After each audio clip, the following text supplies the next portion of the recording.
हिंदू धर्म में पितर पक्ष का बहुत अधिक महत्व माना गया है। पितर पक्ष में पूरी श्रद्धा के साथ पितरों को याद किया जाता है और उनके निमित्त कार्य किए जाते हैं।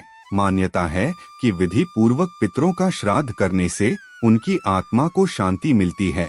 पितर पक्ष में पूर्वजों की आत्मा की शांति, तृप्ति और मुक्ति के लिए पिंडदान, श्राद्ध और तर्पण किए जाते हैं। इससे प्रसन्न होकर पूर्वज अपने वंशजों को सुख, समृद्धि, धन, संपदा का आशीर्वाद देते हैं। लेकिन श्राद्ध पक्ष में कुछ कार्यों को करने की मनाही होती है। कहा जाता है कि इन कार्यों को करने से पितर नाराज हो जाते हैं, जिससे कि जीवन में गरीबी, दुख और बीमारियां बनी रहती हैं। तो चलिए जानते हैं कि आखिर वह कौन से 5 कार्य है जिन्हें श्राद्ध पक्ष में भूलकर भी नहीं करने चाहिए। पहला कार्य है, श्राद्ध पक्ष के दौरान घर में सात्विक माहौल होना चाहिए।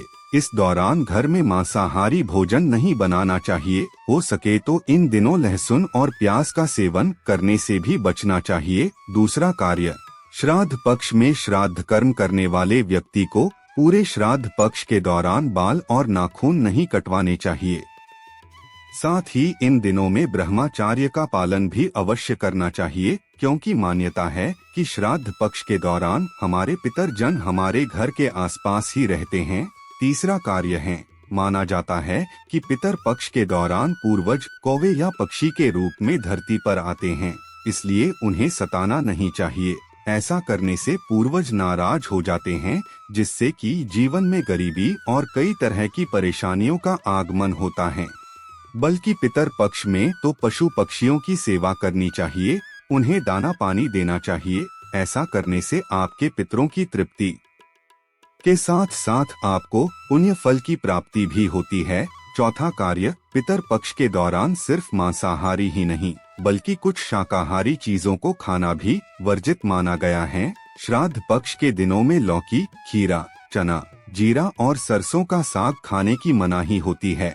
पांचवा और अंतिम कार्य, पितर पक्ष में किसी भी तरह का मांगलिक कार्य नहीं करना चाहिए। शादी, मुंडन, सगाई और गृह प्रवेश जैसे मांगलिक कार्य पितर पक्ष में वर्जित माने जाते हैं। श्राद्ध पक्ष के दौरान शोकाकुल का माहौल होता है। यह समय अपने पितरों को याद करने का और उनके निमित्त कार्य करने का होता है।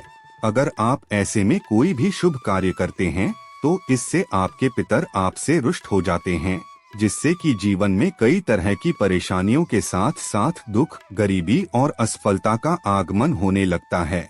इसलिए इन दिनों कोई भी शुभ कार्य करना वर्जित माना जाता है। तो यह थे वह 5 कार्य जिन्हें श्राद्ध पक्ष के दौरान भूल से भी नहीं करना चाहिए, नहीं तो जीवन में धन के अभाव के साथ साथ कई तरह के कष्ट, परेशानियों और दुखों का सामना करना पड़ सकता है।